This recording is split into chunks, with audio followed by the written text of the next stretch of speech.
Have you ever felt a presence you couldn't explain? Presence. Have you ever felt a connection with a higher power? Connection. Have you ever taken a mind-altering chemical and seen the face of God? Then you may have been having a religious experience. If you've had a religious experience, please consult your... But seriously though, these experiences can have a profound impact on people when they have them.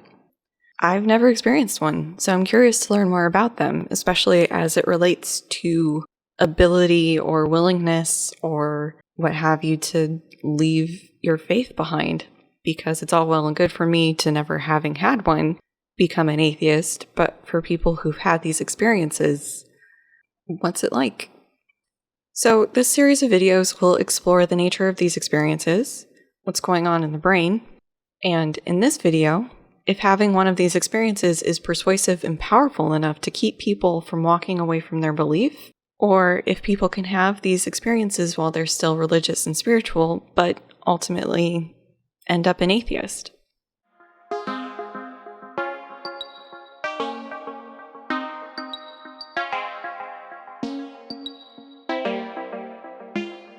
Welcome back to the channel.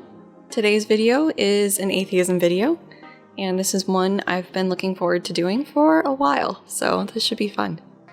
Before getting into the meat of the video, I want to talk about where this came from. So here we go. Little story time. My last year at grad school, as if you watched my channel before, you know that wasn't my last year in grad school. Lily, my best friend there, and I would get together every Friday for lunch. We were in a new building, and because she was a teaching fellow, she got a nice shiny office to herself where previously we'd been office mates, and I was given a new office mate, Joe. We made a thing where every Friday we'd go get lunch, spend a couple hours just talking and catching up and whatever, and it was a nice thing. And partway through the school year, I think it was heading into Christmas, so after Thanksgiving, Lily's grandmother died, and she was very close with her, and it was a huge loss for her. Soon after that, her cat died, and this cat was a very sweet cat, but had health issues for a while, but just it was too much, and the kitty died. She wasn't a very old cat, so it was definitely unexpected and really hit Lily hard, especially after the death of her grandmother. And then, on top of this, Lily's husband, now ex-husband, big story for another day, had a really weird and traumatizing reaction to the cat dying. Talk about that when I talk about Lily's story, because, ooh. So that further made the situation worse for her. And then the nice little bow on this shit package for Lily was Al dying unexpectedly. Al being a member of our faculty. Al was very friendly, got along with everybody pretty well. Great guy, but he died just very unexpectedly before the start of the semester. And some time after this, Lily and I are having our Friday lunch conversation, and I forget how it came up, but we started talking about religion and that I'm an atheist because Lily was kind of toying with the idea. And she toyed with it, and several weeks later we came back to this, and basically she'd been raised Catholic, but at this point couldn't really agree with the Catholic Church on things like their treatment of women, the abuse scandals that keep happening, the financial stuff. There's a lot of things she takes issue with the church. So she's not hugely Catholic, but settled on still believing in God and I think Jesus and all of that. And I was interested for why this happened. She said basically she couldn't walk away from her beliefs because of experiences she'd had. Sometimes when she would pray, she felt like God, or somebody at least, was listening to her and cared. And she also, I think, had felt like the presence of something before and just had a lot of these experiences that she couldn't just walk away from. And personally, I've never had these things. Growing up as a kid, my parents tried to get me to do like the nighttime prayers thing, and I never felt any connection. It always felt like I was just talking to an imaginary friend. In church, I was raised Lutheran, so definitely wasn't like one of the evangelicals, like feeling the spirit and speaking in tongues and all of that. But I never really felt any strong connection to anything, even just day-to-day life. I've never felt this greater connection with things. Like doing astronomy, sometimes I would feel sort of my place in the universe and very small, and in the grand scheme of things, super insignificant. But that's about the closest I've come to having some sort of religious, deep, meaningful experience. And so she's had those. I haven't. And so I was curious if maybe this is something that really matters and will keep people in the faith, or at least believing in something. Whereas for someone like me who don't experience these things, not having these experiences would lead us away from belief, I guess. And, it was sort of a pet theory I had for a while. And around the same time, I heard about something that I cannot find for the life of me. I thought it was an experiment that demonstrated something about people who are believers versus people who aren't having different brain activity under certain circumstances, and I cannot find that for the life of me at this point.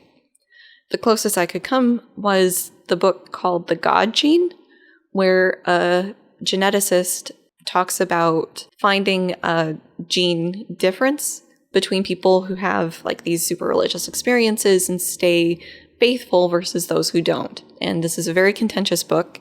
Maybe I'll cover it on this channel at some point, but basically that's the closest I could come to finding this study I swear I'd heard about.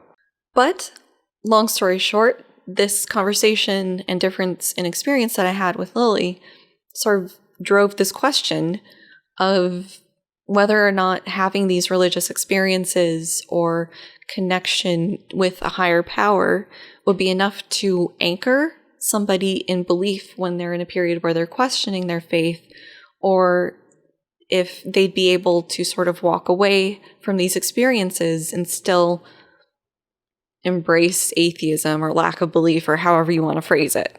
Okay, so that's where this video is coming from and where the series of videos is coming from. Prior to really scripting out this episode, I thought I'll tell my story about me and Lily. I'd talk about the survey, which is the focus of this video, and then I'd talk about the research. However, I get into the research on this stuff, and there's a lot of stuff to go through, and this isn't even all of it. There's going to be more than one video, so I can only upload so many hour-plus long videos and still think people are going to watch my stuff. In order to be able to spend the time on each aspect of this stuff, I'm breaking this up into several videos. First video, I'm going to talk about a survey I did on Reddit and the results and what it means, or as much as I can say it means, because it was a pretty informal survey. And then future videos are going to focus on things like the God helmet, the God gene, if I can get my hands on the book in time, and other neuroimaging experiments looking at people having religious experiences that I think are pretty interesting. And so yeah, you can look forward to those videos in the future, but for now, let's talk about my Reddit survey. My central question for this video and the survey and some of the stuff to follow in later videos is basically about these religious experiences or spiritual experiences that people have where they feel like a connection to a higher power or just a general strong religious experience, and if that's enough to anchor them into their belief or if they can walk away from that. As somebody who is academic adjacent, so don't really have access to research pools and ethical review boards and things, what's the best way I can answer this question as a YouTuber? Let's just do a survey. I know how to do those. Let me just say that in the description, there is a link to a Google Doc summary of what I did, what I found, all of that stuff. And so if you're really interested in this, check that out. And if you have questions, if you think I could have done something differently or am interpreting something wrong, let me know in the comments. Like, I am really excited to talk about this stuff because I'm doing research again for the first time in years. Like, let's talk. Or subscribe. You can subscribe too. Support me on Patreon. You know, call to action. Let me just try to sneak that in there. Super subtle. Good job, me. Okay, anyways. So, what's the easiest way to gather information as an academic adjacent? Survey. Internet survey. I advertised for this on Twitter, but I had 0 followers, so I'm sure nobody saw it. Next step was to advertise the survey on Reddit, because that's a website I use frequently and probably can have the biggest reach since advertising it on my YouTube channel, especially at the point when I did the survey, I would have hit 5 people. So, Reddit. Prior to advertising on a subreddit, I contacted the moderators of that subreddit to see if it would be okay for me to post or not. For some of the subreddits, like Bible Reloaded, Dear Mr. Atheist, you know, some of the more community fan-based ones, it probably wouldn't have been an issue, but for some like Jewish, ex-Mormon, I wanted to make sure I wasn't upsetting anyone, going against community guidelines, things like that, because I'm not a member of those communities. So going in and asking for people's time felt a little wrong. So contacted the moderators to see if I had permission to post this survey or not. The subreddits I included fall into 3 basic camps. You've got the atheist agnostic subreddits, which included agnostic, agnosticism, atheism, atheist, Dear Mr. Atheist, and the Bible Reloaded. Of those, only agnostic, atheism, and the Bible Reloaded responded to me, so those were the only pure atheist, agnostic subreddits that were advertised in. The second category of subreddits were the previously affiliated, so these are subreddits that focus on communities for people who left a religion. The ones I sent out the mod message to were ex-Christian, ex-Jew, ex-JW or Jehovah's Witness, ex-Mormon, and ex-Muslim. Of those, I heard back from ex-Christian, ex-Jew, and ex-Mormon, so those are the only ones the invite was sent to. And finally are the subreddits for currently affiliated people. These are for people in the community who are still affiliated with whatever religious group. The ones that I asked were Christianity, Jewish, Mormon, and Muslim.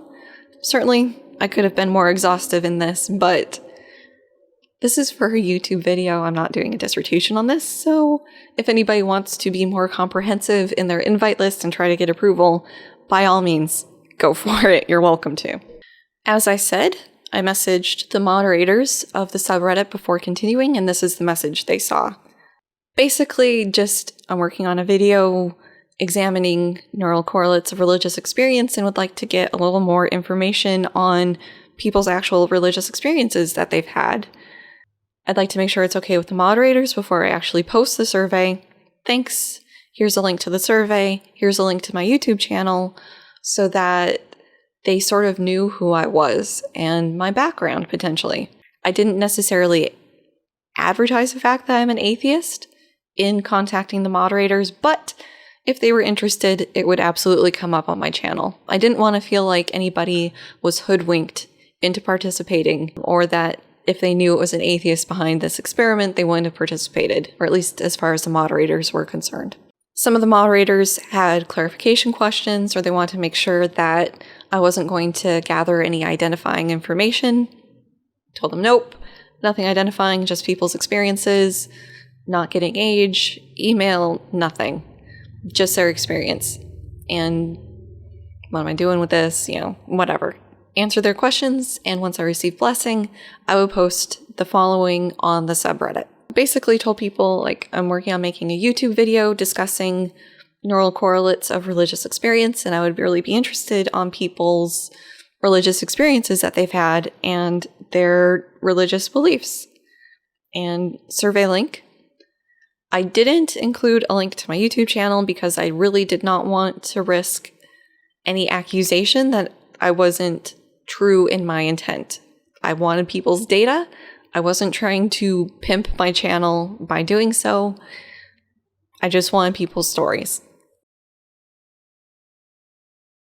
The survey link, if people clicked it, took them to a really quick and dirty survey I pulled together on Google Docs. And in the survey, I don't remember why I set it up the way I did, but here is a rough illustration of the flow through the survey. First, people were asked for their current religious affiliation or identification, and the options included on the website were atheist agnostic, Christian, Hindu, Muslim, Jewish, or other, and other had a little box for people to type in whatever, and a lot of people did. I will say now that some of the feedback I got was that I should have had atheist and agnostic split up, and if somebody wants to do this in the future, maybe do that, see if it makes a difference, but I didn't.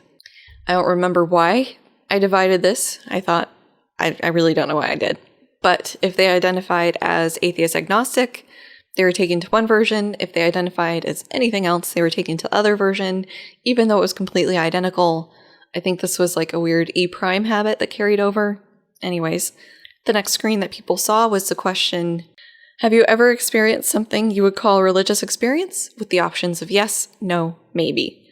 If they clicked no, they were taken to the ending screen, thanked for their time, and asked if they had any feedback. One thing I learned in grad school is to always include this option for providing feedback.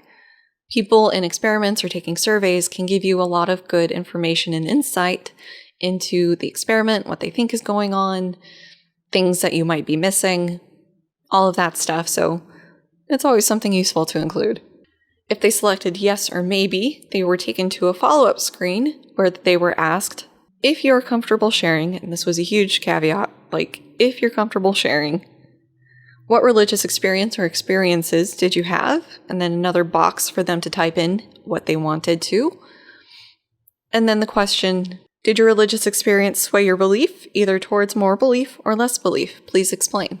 And again, another box where people could type as much as they wanted, and some people wrote novels, and others were very much more succinct in what they had to say here.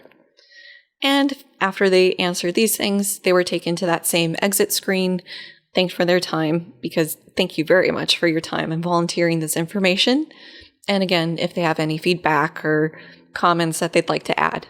Okay, so that's a survey.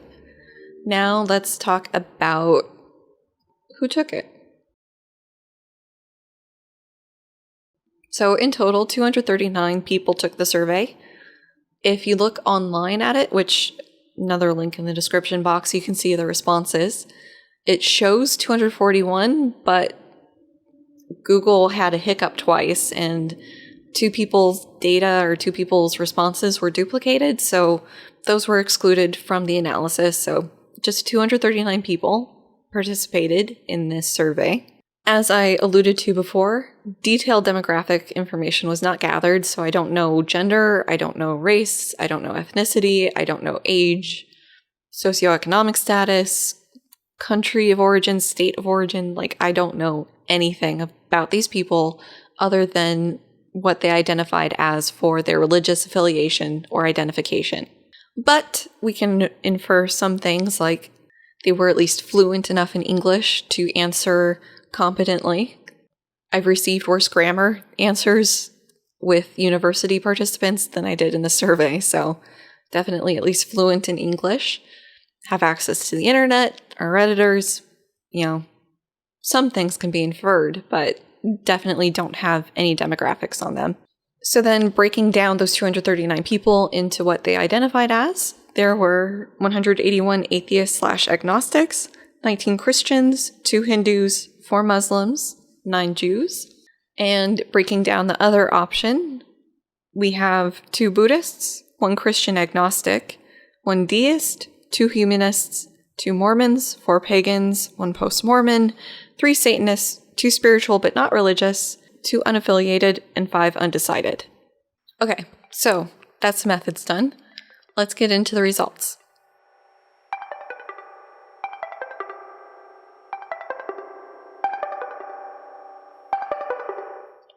And if you aren't familiar with reading scientific papers, typically when you go through the results section, you talk about describing the data, descriptive statistics, before getting into the actual statistical tests. And because this was a survey with no ERB oversight, like, we do have to be cautious in how far we can interpret the results. So let's keep that in mind. Okay. I've described the people who took the experiment. Now let's get a little bit more into what their responses were. I will note at this point that to be able to do some of the analyses, and if you guys are interested, I can include another video or in the write-up that I did, more of the analyses that I did, but I really kept it basic in the write-up and for this video. If you are interested in that, let me know and I can do more on this. But I will say at the start that I did categorize people based on sort of belief status. So we have those who basically don't believe, and that includes the atheist agnostics, and also I lumped the humanists, the 2 humanists in there as well, since my understanding of it is very much about living your best life, but not due to some higher power telling you to do so. So lumped the humanists in with the atheists and agnostics for some analyses. And then there were people who are currently religious or spiritual in some form. So Christians, Jewish, Hindu, Muslim, etc. were in that group. And the unaffiliated were in that group as well. Then we had the group of, I'm not sure. So the undecided went into that bin, as did like the Satanists. And the Satanists went in that bin because it wasn't really clear what flavor of Satanism we were dealing with. 2 of them, from their answers and the context of things, it sounded like they might be affiliated with like the Satanic Temple or other groups that are kind of not really religious, but trying to push the US government on things and expose some of the hypocrisy with how the government treats religions.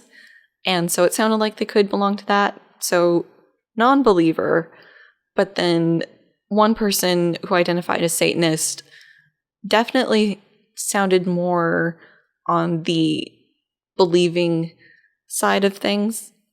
So just to keep the comparisons as clean as possible, I just put those guys in the undecided, unclear bin. The Christian agnostic and post-Mormon were also put in that bin because I couldn't really figure out from their answers where they were on things in their journey.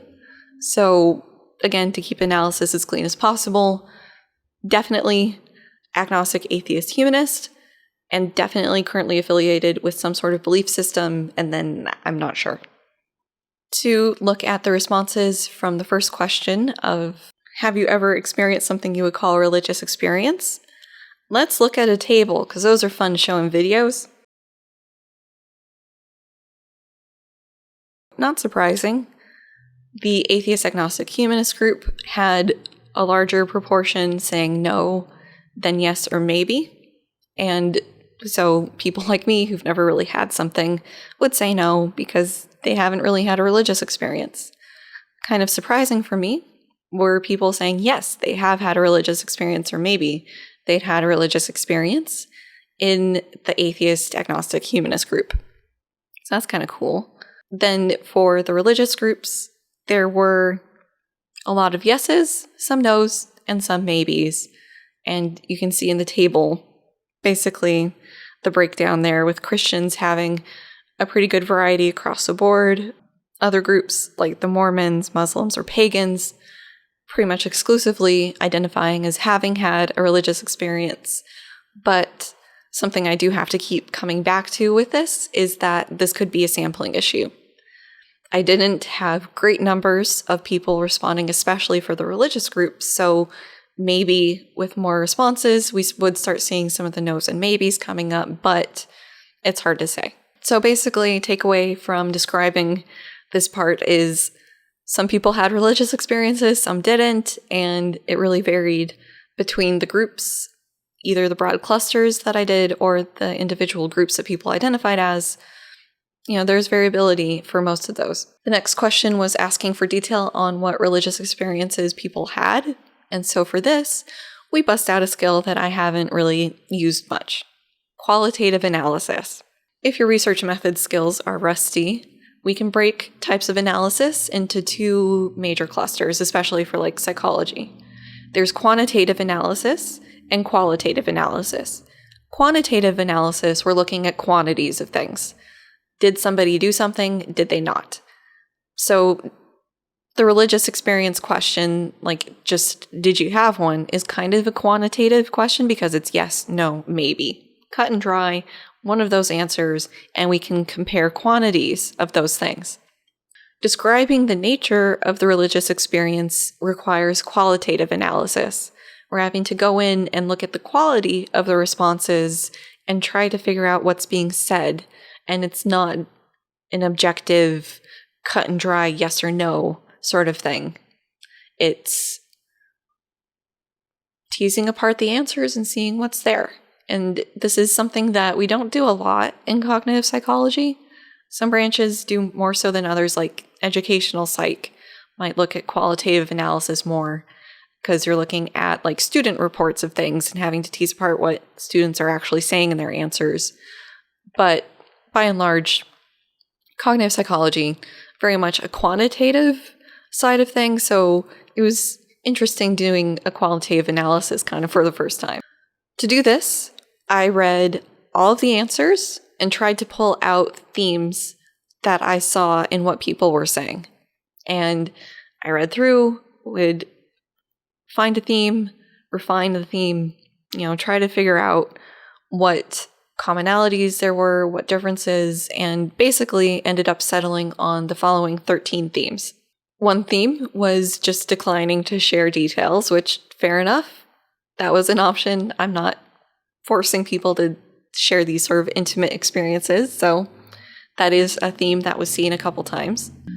An interesting one I saw was people saying that they had too many experiences to be able to share. So again, not something super useful, but it was something that a couple people did identify. Another one that I couldn't really do much with was basically saying that they couldn't describe the experience. They had one, but it was too amazing, awe-inspiring, powerful that they can't really put it into words. Fair enough. The fourth was use of psychoactive substances kicking off the experience. So this is something important to discriminate between because some psychoactive substances like DMT do give people a very powerful religious experience. And so knowing that that religious experience is coming from a chemical that people are putting in their body is useful and important to distinguish between that and sort of more endogenous religious experiences. And so I am planning on exploring those psychoactive religious experiences in a different video, but that was a theme that came up a couple times, especially among atheists. The fifth theme I saw was just general, non-specific, strong emotions. Some example statements of this were mostly strong feelings during retreats and such, or being overtaken by an overwhelming emotion that they can't really describe. So it's not really specific to anything, but it is this strong emotion that they're feeling during this experience. Sixth, I basically boiled down to just a general sense of feeling yourself and your place in the universe, your place in the grand scheme of things, and kind of feeling connected to whatever this bigger thing is. So kind of similar to what I was talking about earlier with astronomy, but I didn't really feel this deep connection to everything that I think people were describing in their answers. Seventh theme that showed up a couple times was something supernatural, but not necessarily overtly, explicitly religious. So seeing ghosts, talking to ghosts, seeing the ghost of a dead grandma, these sorts of things. So it's not necessarily steeped in any faith, but it was described by a couple people as part of their religious experience. The eighth thing that popped out at me was a dream being involved in some capacity. So the religious experience came in a dream, or a dream was part of the religious experience as a whole. It didn't show up too often, but it did a couple times. Ninth was an interaction with a higher power or force or something beyond human understanding. So this was one that came up a bit, and it seemed to be a pretty important factor for people. So this theme included feeling a very deep connection with God, Jesus, the universe. Just you felt like you were interacting with some higher power. Tied in with this, in the interaction, it could include communicating with that higher power or receiving communication from that higher power. Separate from this, because that interaction didn't always involve feeling a presence. Some people would feel a presence that they ascribed to God, Jesus, something, and not really describe this interaction, just there was a presence. So I broke those two themes apart here. Another theme expressed by some people is having a profound experience during prayer. And so that could interact with feeling a presence or having this connection to the higher power, but some people only really described strong feelings during prayer, so it seemed appropriate to break those apart. Another factor we're on 12 is some sort of miracle being involved, either witnessing it, helping kick it off through prayer, something, but basically like a miracle was their religious experience, somebody being miraculously healed or not having a description of what the miracle itself was, but that being their religious experience. Finally, were just general organized religious experiences that didn't really fit any of the previous themes. So as somebody described, being to synagogue hella times. They're sort of having a religious experience, but it's not super profound or emotional, or they're feeling this connection with a higher power. It's just general going to church stuff. So I'll probably throw up the table of response rates to these different themes on the screen. It's a lot of information, and I'm sorry. Theme number 9, which is the interaction with some higher power in some way, is a very popular response in the different groups. So this seems to be a very common experience for people who are having a religious experience or feeling of connection to some higher power. Kind of not surprising there. Other popular experiences were feeling the presence of something that they couldn't really put their finger on, and this is something I'll explore in a future video, so do keep that one in mind. Another popular one is experiencing some sort of divine coincidence or miracle and ascribing it to a higher power or cause. And last one I want to point out is having some really strong emotional feeling or response, but it not necessarily being tied to anything in particular. The next question was if their religious experience swayed their belief, either towards more belief or less belief, and to please explain that. I thought that would be a somewhat binary thing, but I ended up getting sort of a continuum of responses, so that continuum was roughly broken into no change, no belief. So somebody experienced something, but they went into the experience not a believer, and they left the experience not a believer. So this was more common in the atheist group, where they described having a really strong emotional experience or feeling connected to the universe in some way, or tripping balls on drugs, and knowing that it was just a biochemical reaction in their brain, so it didn't really give them more belief. Next is people who described leaving the experience with less belief than entering it. So for this, just the religious experience left people in a place where they didn't really believe as much after. Tied to this one was reporting feeling more belief after the religious experience, but then after some time or reflection or whatever, being left with less belief. So this was where people were describing having a really profound experience, maybe speaking in tongues, going someplace and having a very spiritual connection, something along those lines. And then later thinking about it, learning about how the brain works, whatever, and feeling that their experience could be explained through natural material processes, or that it was a scam. So some people, or one person, grew up with evangelical parents who did the touring and tried to do holy shows, sort of, to get people to convert, and realizing that a lot of this was basically just selling a lie. They were doing magic, and it wasn't really a religious experience. And so with that realization, they lost their belief. One person responded that their religious experience left them with somewhat more belief. So not more belief, not a lot more belief, but a little. So they got their own little category here. Next were people who entered the religious experience believing and left it believing. So they didn't really change their belief status as a result of the religious experience or experiences. And then we have people who gain belief. So more belief after the religious experience. There were no responses. So the way I set up the survey, for people who didn't have a religious experience, it would automatically kick no response here. And also some people who had religious experiences just didn't answer this question. So there's that. And finally, someone else who gets their own category where the religious experience left them in the middle. So I'm not sure exactly what that meant. So to make sure my comparisons were as clean as possible, they get their own little response category and mostly are excluded from the analyses that I do. So another table, yay!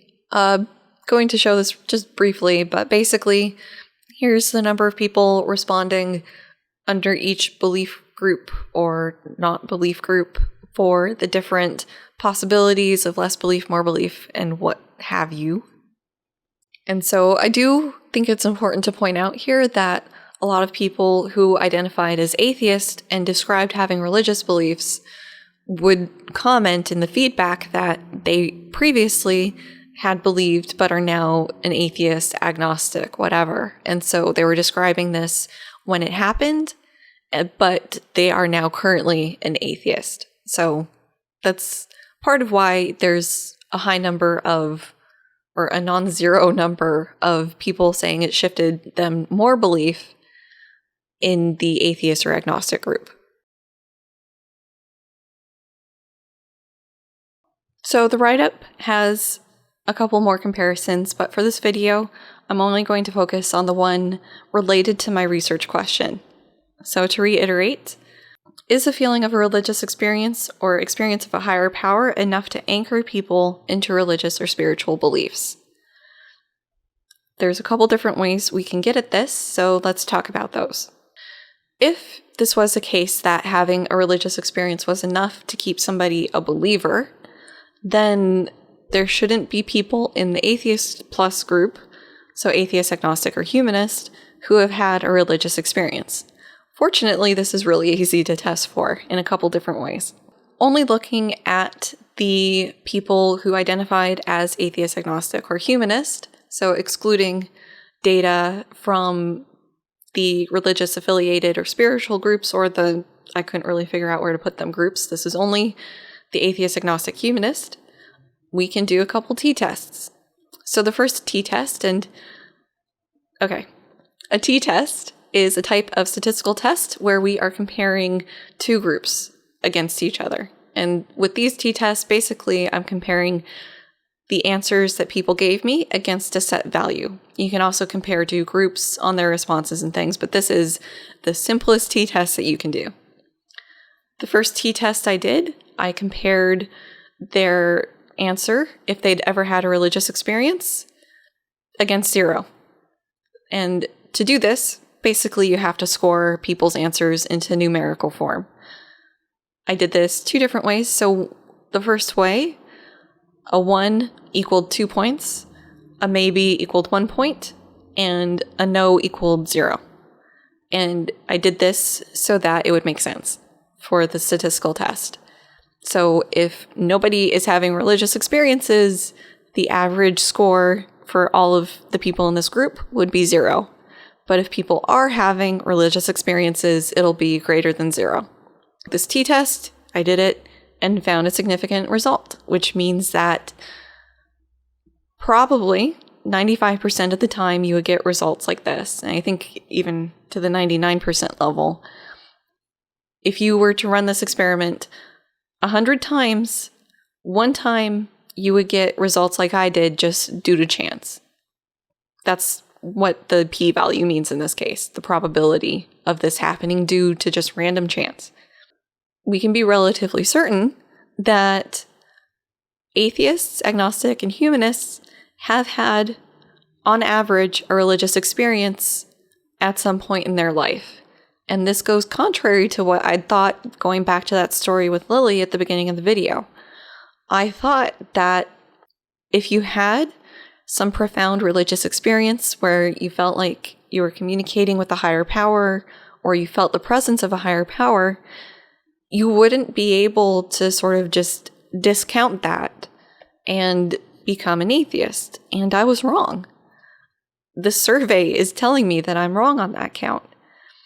People can have these religious experiences, but still go, no, that's probably just my brain doing weird things, or it was just emotions or something, and question their beliefs and arrive at a point where they don't believe in a higher power anymore. And that's really interesting to me because that's not at all what I was expecting. The second t-test I did was pulling at that one theme specifically related to interactions with the higher power, because it's basically in my research question here. So again, just looking at the atheist, agnostic, humanist, how many times this theme of interacting with a higher power came up in their responses, and again, found a significant effect where a greater number than 0, significantly, were having these experiences of some sort of interaction with a higher power. So even though people were having these experiences at some point in their life, they are still now an atheist, agnostic, or humanist. And so it doesn't mean that somebody who's had these experiences is necessarily going to be affiliated with one of the religious groups or spiritual or anything. It is possible for people to have these experiences and be an atheist. And to me, that is just interesting as fuck because I've never had these experiences, so that's kind of cool. So I did a bunch more analyses. I'm going to spare you the gory details in this unless you guys are interested. Let me know. More than happy to talk about data and science and all of that stuff at any point. But basically, let's get to the takeaway of the survey and where it stands with my research question. Before I really get into interpreting this further, I did kind of interpret it already. I do want to thank everybody who participated in this. If you're happening to watch this video, thank you so much for your time. You weren't reimbursed for this and you still did it. You improved my knowledge, changed my opinion on something, and that's pretty cool. So you guys are awesome. Thank you for participating. To interpret the results of the tests I talk about in this video, basically, if my survey data are representative, and there is a chance it's not, people who have had religious experiences can be non-believers, and it's not mutually exclusive. Just because you've had a religious experience doesn't mean you won't someday end up like an atheist or something. That was really surprising to me, so that's cool. It's cool to be wrong about things. As I mentioned earlier, future videos I'm going to be exploring the literature on religious experience and neural correlates of it and all of that stuff, because it's crazy and it's cool and it's awesome. And yes, future videos, look forward to that. If that interests you, subscribe. I gotcha. And the last thing I want to really say in this video is just that Of the 239 responses, I read all of them, and some of them were warm and fuzzy and talked about like a really happy experience or finding meaning because of these religious experiences that they had, and good on ya for that. But some of the responses were heartbreaking. Like more than one, talked about either being friends with somebody in the LGBTQ plus community or loving somebody in that community under a same-sex attraction and feeling guilt or shame or being ostracized by their religious group for having those feelings. And that's awful. And also some people sharing stories of having their religious experience when they're suicidal and reading whatever holy book and feeling like meaning was coming from that was pretty profound. But also people feeling suicidal because of constraints put on them by their religious group. I mean, I end my write-up of this kind of saying, you know, it is a force for good for some people having these religious beliefs, but for others it can be a source of torment and pain. And what's right in this case? And I link off to a really interesting debate that sort of explored one particular branch, the Catholic faith, if it's a force for good or not in the world. And yeah, it's tough for me as an atheist to be able to say that, you know, this thing that brings comfort and joy and meaning to so many people is something that is also causing so much pain and suffering and bad decisions. Like a lot of, there's a fair number of missionaries going to places like Uganda and changing their governmental policy based on their beliefs that homosexual sex is a sin, and so it needs to be punished, and HIV or AIDS is God's divine punishment for the homosexual act, and so condoms shouldn't be used, and just awfulness, in my opinion, coming from something that for some people in the right hands is a source of comfort or good, but it can be so awful in other hands. And just, what do you do with that? So on that bombshell conundrum, I think that's where I'm going to wrap up this video. So as I said, future videos on this topic are coming, looking at the brain or neural correlates of religious experience, because that's really cool and interesting, and psychoactive substances and how they can kick off these feelings. So look for that from this channel. And yeah, see you in the next video. Bye.